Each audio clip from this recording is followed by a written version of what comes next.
culturalmente nós somos um povo que não fala de dinheiro à mesa.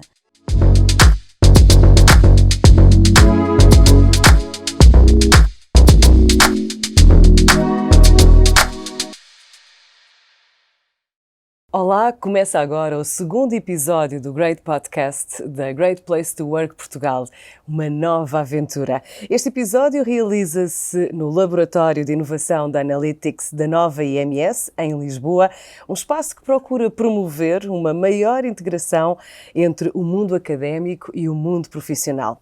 O tema com que nos lançamos para esta nova aventura, para este novo desafio, é o que todas as empresas procuram aumentar: a produtividade.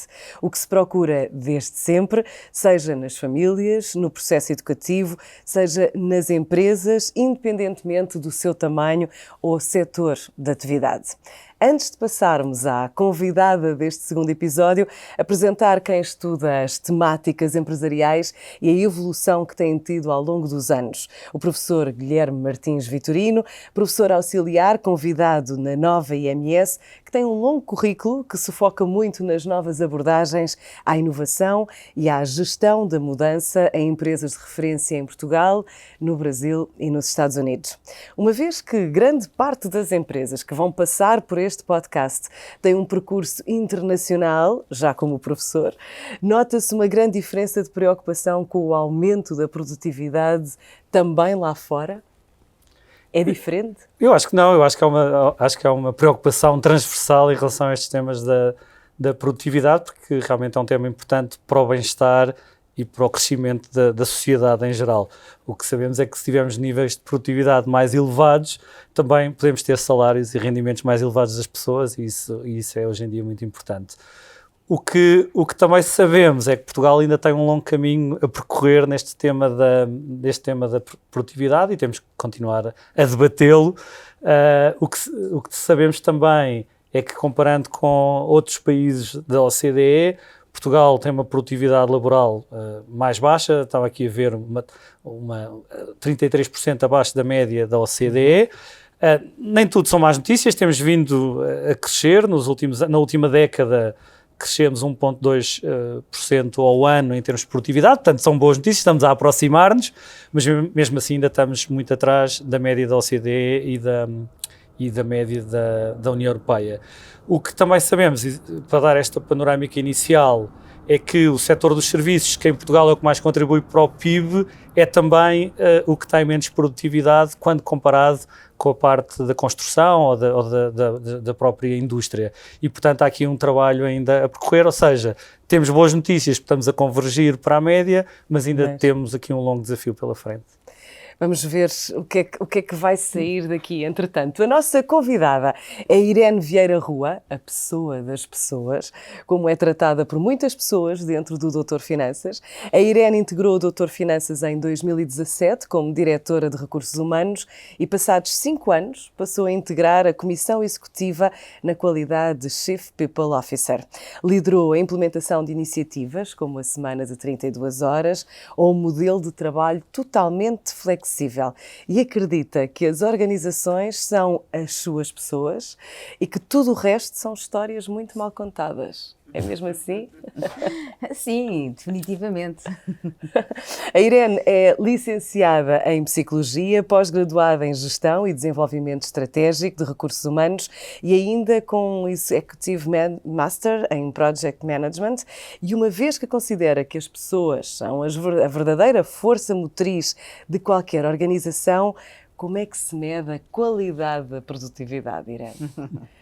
Bem, existem algumas formas para o fazer. Existem aquelas formas mais imediatas, não é? Que, mediante objetivos definidos, há a correspondente medição no final do período. Mas aquilo que eu gostava de destacar e aquilo que provavelmente mais importa neste contexto é aquilo que é o feedback que nos é dado pelos nossos clientes. É para nós importante fazê-lo de forma muito regular. Temos variadas formas de o fazer, quer seja através do NPS, que é um indicador que mede o grau de fidelidade, o grau de também de satisfação do nosso cliente. E para teres uma noção, nós tivemos no primeiro trimestre de 2023 um NPS de 88, tivemos em 2022 um NPS de 87, e isto sem nenhum contexto pode soar um bocadinho a vazio, mas, por exemplo, em contexto de B2C, os indicadores dizem-nos que, por exemplo, o setor de atividade onde tem um NPS mais elevado é o setor dos seguros, com o NPS a rondar 71. Se vamos para os serviços financeiros, não é? Que é provavelmente aquela área que mais pontos em comum tem com o setor de atividade do doutor Finanças, encontramos um NPS a rondar os 56, ou seja, NPS na ordem dos 87 e 88 são mesmo muito bons. Eu diria que todos aqueles que sejam acima de 75 já são fantásticos, não é? E isto dá-nos isto é um indicador muito precioso daquele que é o trabalho que nós temos desenvolvido, daquela que é a qualidade que nós entregamos aos nossos clientes. Depois temos também um conjunto de outros indicadores que vamos monitorizando, nomeadamente através das reviews que vão aparecendo no Google, e neste momento, por exemplo, nós temos 900 reviews com um score de 4.9, numa escala que vai de 1 a 5. É uma coisa fantástica, não é? E isto, a esmagadora maioria das pessoas que vai classificar o nosso serviço, falo de sua espontânea vontade, não é? Não há aqui nenhuma indicação nesse sentido. E é através deste bater do coração que nos é dado pelos nossos clientes que nós percebemos que, de facto, estamos no caminho certo. Depois temos também o conjunto de elogios. O ano passado recebemos mais de 100 elogios dos nossos clientes. As reclamações são num número mesmo muito residual, sendo que o facto de não recebermos reclamações em si mesmo, quer dizer, eu acho que as reclamações nos ajudam a sermos melhores, não é? Não queremos dizer que o facto de não termos reclamações em si mesmo é um indicador bom, porque eu acho que só quando nós percebemos aquilo, ou as áreas onde temos aqui margem de progressão, aí é que nós podemos fazer o caminho no sentido de melhorar. E então eu diria que estes 4 indicadores dão-nos indicações muito importantes daquela que é a qualidade que nós colocamos ao dispor dos nossos clientes. Que bom. O Doutor Finanças é uma empresa que ajuda pessoas a tomarem melhores decisões financeiras. As contas, a base tecnológica e a informação são pilares de uma empresa que já tem mais de 200 doutores, de bata branca, que fazem o bem feito. Pelo menos esse é o grande objetivo. Como é que uma empresa virada para as finanças pessoais se preocupa tanto com os colaboradores? Supostamente as finanças sempre foram uma coisa triste, fria, e de repente aparece um doutor Finanças com uma alegria, com uma vontade de ajudar, uma lufada de ar fresco. Isto tinha tudo para correr muito mal, não é? Tinha tudo para correr muito mal. Aliás, nós olhamos para trás e o lastro que vemos é um lastro de muita antipatia até, não é? De contextos mais cinzentos, de contextos que teimam em complicar.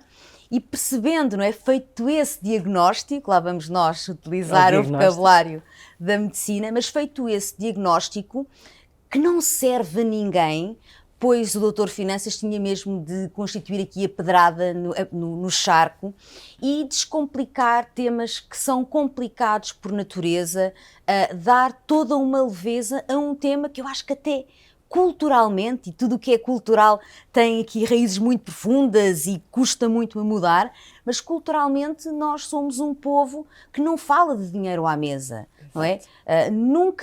Os meus pais nunca partilharam comigo aquele que é o seu extrato bancário, não é? Não é que é o que é, mas eu acho que os temas têm de ser falados, nós temos de trocar opiniões, nós temos de trocar pontos de vista sobre as finanças para podermos melhorar.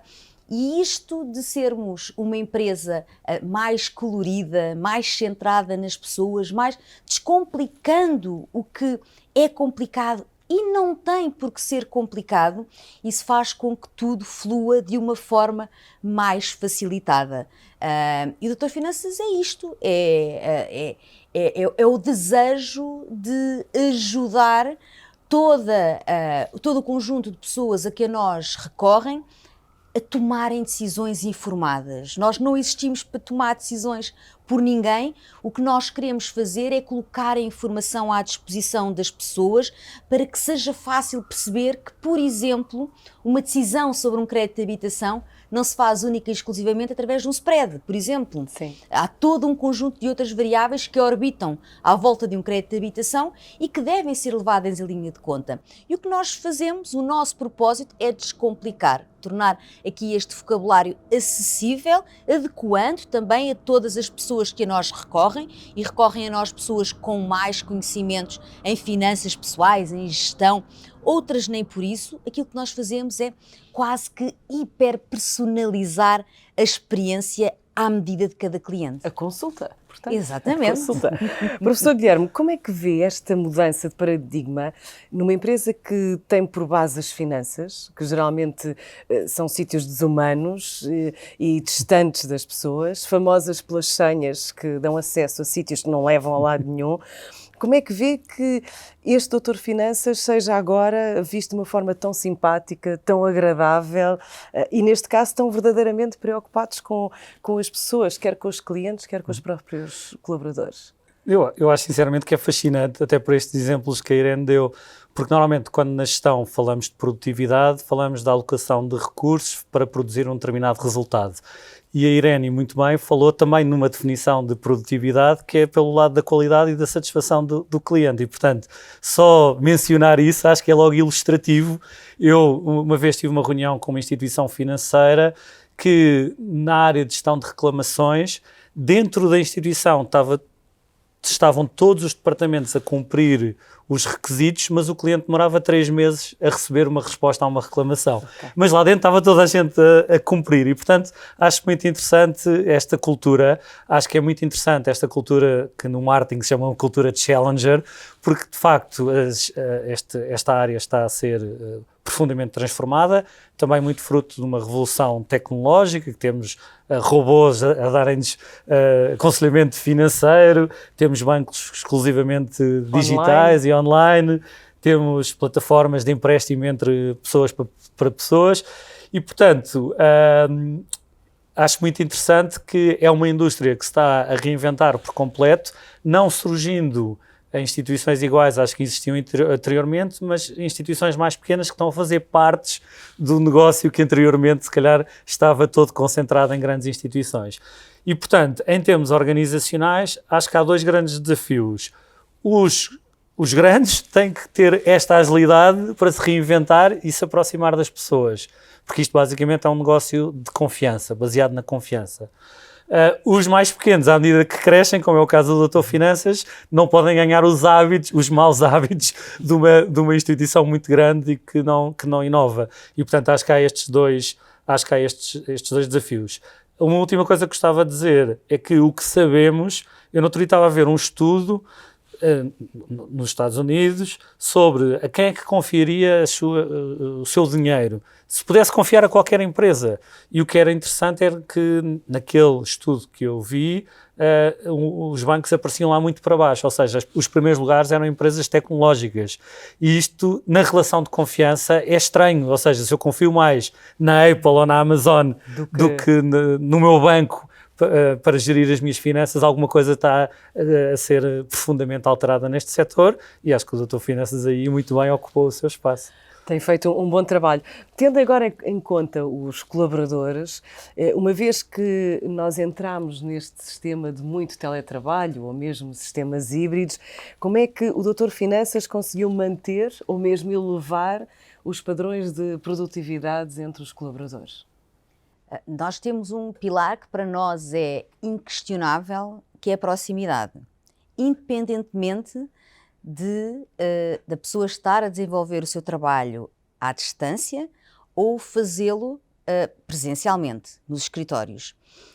E isto quer dizer o quê? Quer dizer que houve necessidade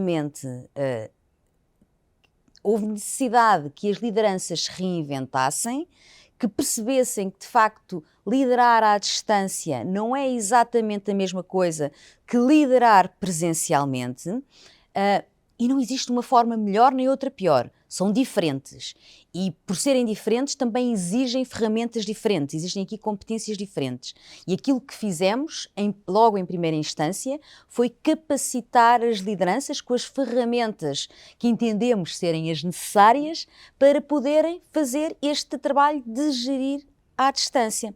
Obviamente que existem situações em que, decorrente também da análise que é feita, da análise de produtividade que é feita, se percebe que é preciso um acompanhamento maior de uma pessoa em detrimento de outra, seja por que motivo for. Aquilo que procuramos fazer, para já, é perceber onde é que está o desafio, porque na realidade o desafio pode estar na pessoa, pode também estar no processo. E isto leva-nos a questionar um conjunto de coisas. Não é necessariamente uma dificuldade que enderecemos à pessoa. Se percebermos, porque isto de trabalhar à distância também tem muitos desafios, nomeadamente ao nível da saúde mental e de uma coisa que é determinante, que é o facto de ser necessário fazermos pausas regulares. Nós não somos tão mais produtivos quanto mais trabalhamos de forma consecutiva. Nós também não somos tão mais produtivos quanto mais horas trabalhamos. Nós não somos tão mais produtivos quanto mais tarefas nós colocamos em cima da mesa. Há todo um conjunto de mitos que tiveram de cair e ao longo do tempo o que nós fomos fazendo foi desconstruindo esses mitos, dando indicações às pessoas para fazerem as suas pausas, para agarrarem nas tarefas que lhes acarretam mais dor numa fase inicial, porque muitas vezes o que acontece é irmos empurrando com a barriga aquilo que não nos é tão prazeroso. Acontece a todos, não é? Por isso há um conjunto de indicações que fomos dando às pessoas para procurarem inverter essa tendência que pode lascar a produtividade de cada um. Por isso o acompanhamento para nós é muito importante, assim como estas indicações. Sendo necessário, aquilo que procuramos fazer é coaching com os pares nos escritórios. Achamos que existe aqui o impacto presencial ainda é importante. Nós somos defensores de um modelo flexível, como referiste há pouco, mas existem coisas que o presencial ainda nos dá e ainda são importantes. E o que vamos tentando é que exista um equilíbrio entre estes dois modelos na medida daquilo que serve estes dois players, estas duas variáveis, que são as pessoas e a organização como um todo, aquela que é a produtividade que é expectável. Este equilíbrio organizacional é determinante e normalmente a malta de recursos humanos, na qual eu orgulhosamente me insiro, tem algum medo e tem de falar de produtividade porque acha que isso de alguma forma pode beliscar aqui as pessoas como um todo. E eu ainda ontem, em uma reunião que tive com todos os elementos da direção, transmiti esta mensagem. Todos queremos trabalhar num contexto de alta performance. Todos queremos fazer parte de um contexto que contribui para algo maior que nós mesmos no final do período. E isso é contribuir para um equilíbrio organizacional onde a reciprocidade impera. Eu, enquanto parte deste contexto, entrego aquele que é o máximo que consigo dar à organização, sem beliscar o meu equilíbrio, a minha conciliação pessoal, profissional e familiar, que para mim são 3 eixos importantes, e depois a organização vai procurar ser aqui catalisadora do meu bem-estar. E é nesta reciprocidade, neste ciclo que me parece que é um ciclo que é determinante e que não temos de ter nenhum melindre em falar, que nós procuramos viver. E que está, se calhar, o segredo do sucesso. Quero acreditar que sim, quero acreditar que sim. Professor, como é que o mundo académico prepara os estudantes para este permanente aumento de produtividade? Eu acho que é uma indústria que tem um enorme desafio. Este laboratório onde nós estamos era um laboratório, nós temos, todos os professores ensinam, investigam e fazem projetos com empresas, e neste laboratório fazíamos muitos projetos de inovação com empresas. E fazemos.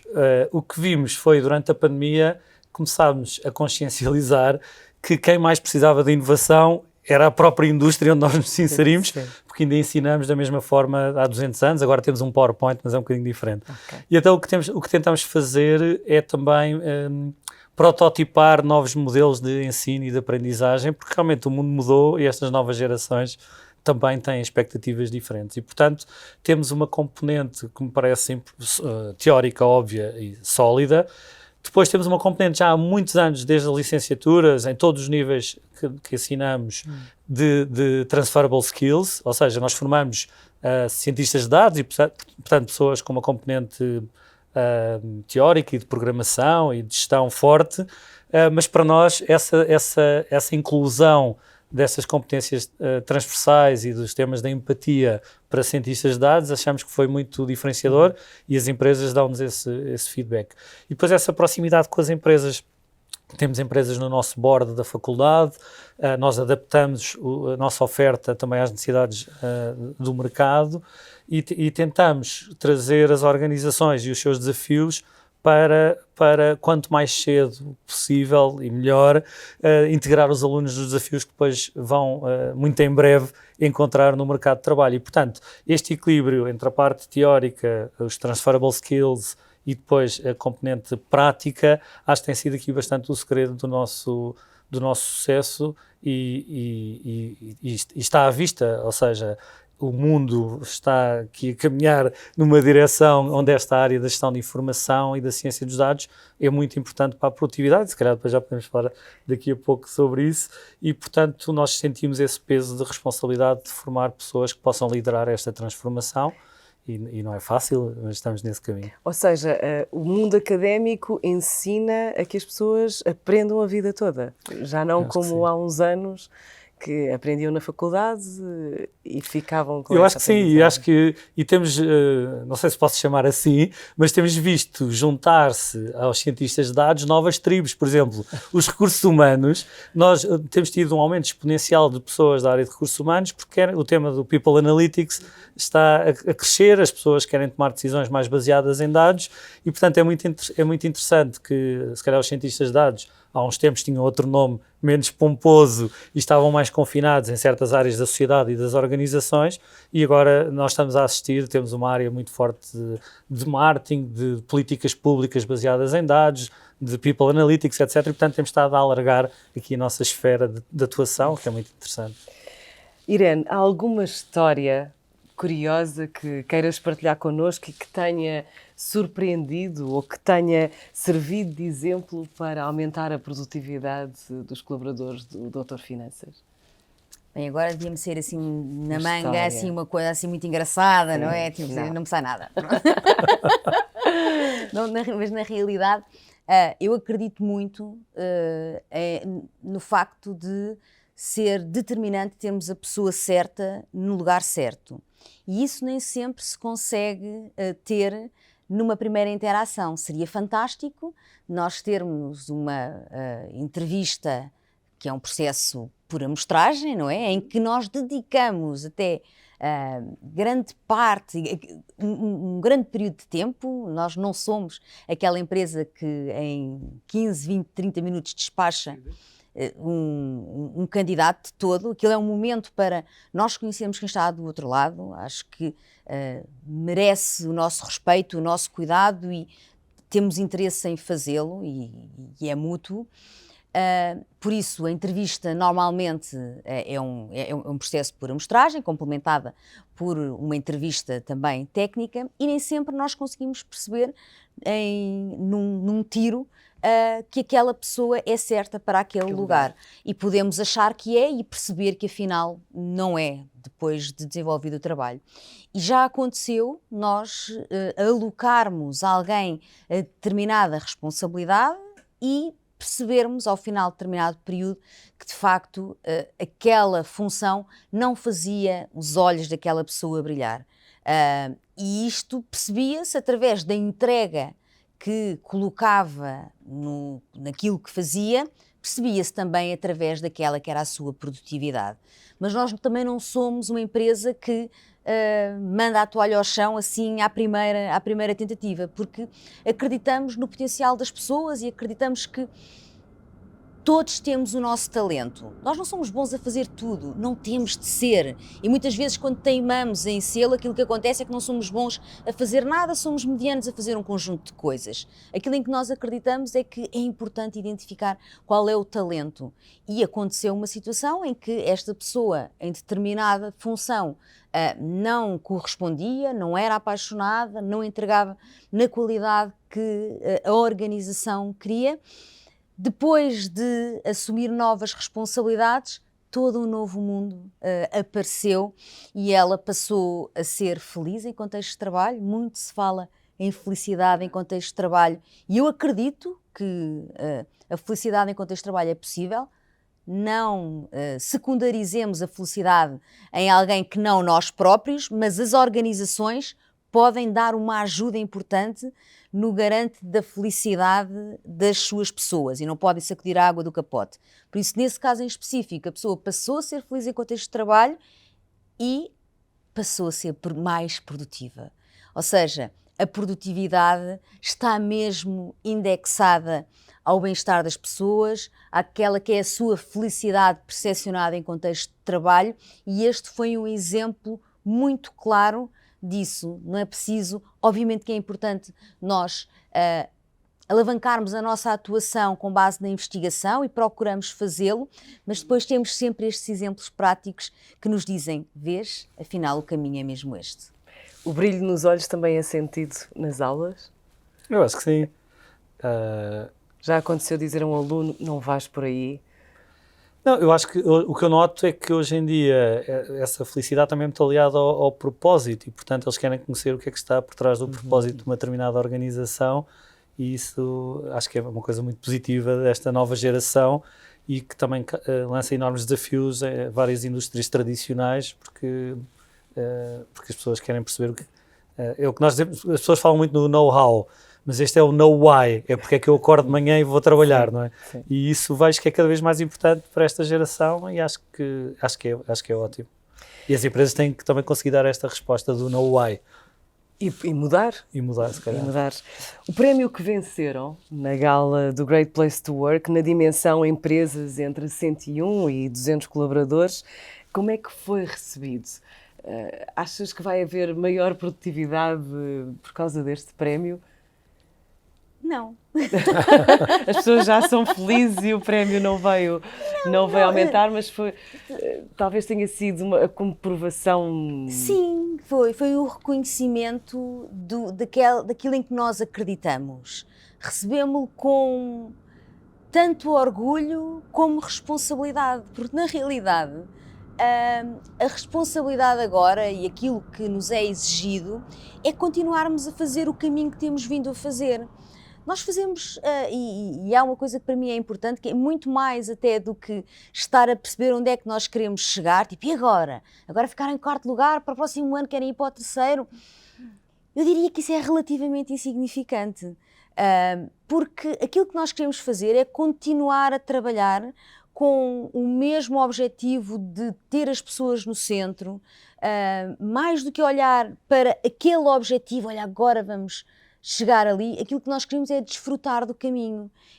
Acreditamos e não temos dúvidas nenhumas que as organizações são as suas pessoas.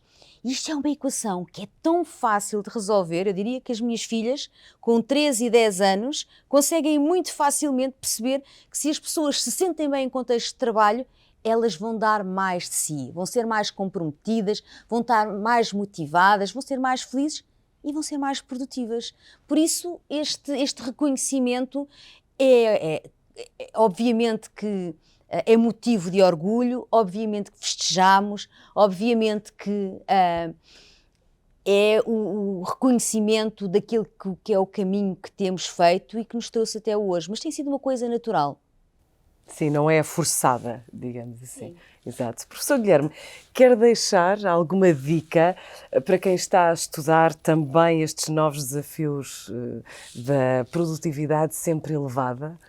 Sim, eu não consigo acabar esta discussão porque comecei com os dados e com o desafio para Portugal, sim. Depois tivemos este excelente exemplo do Doutor Finanças e sem deixar aqui não sei se é uma dica, uma reflexão para para o futuro, e vou ter que falar do ChatGPT e da inteligência artificial, porque na prática, um estudo estava a ver, acho que era um estudo da Goldman Sachs, que 1/4 do trabalho poderá ser substituído pela inteligência artificial, o que irá lançar, pelo menos os dados eram nos Estados Unidos e Europa, um aumento de 7% do PIB por ano, e portanto vai haver um aumento de produtividade. Depois há todo o outro desafio, que é esta discussão.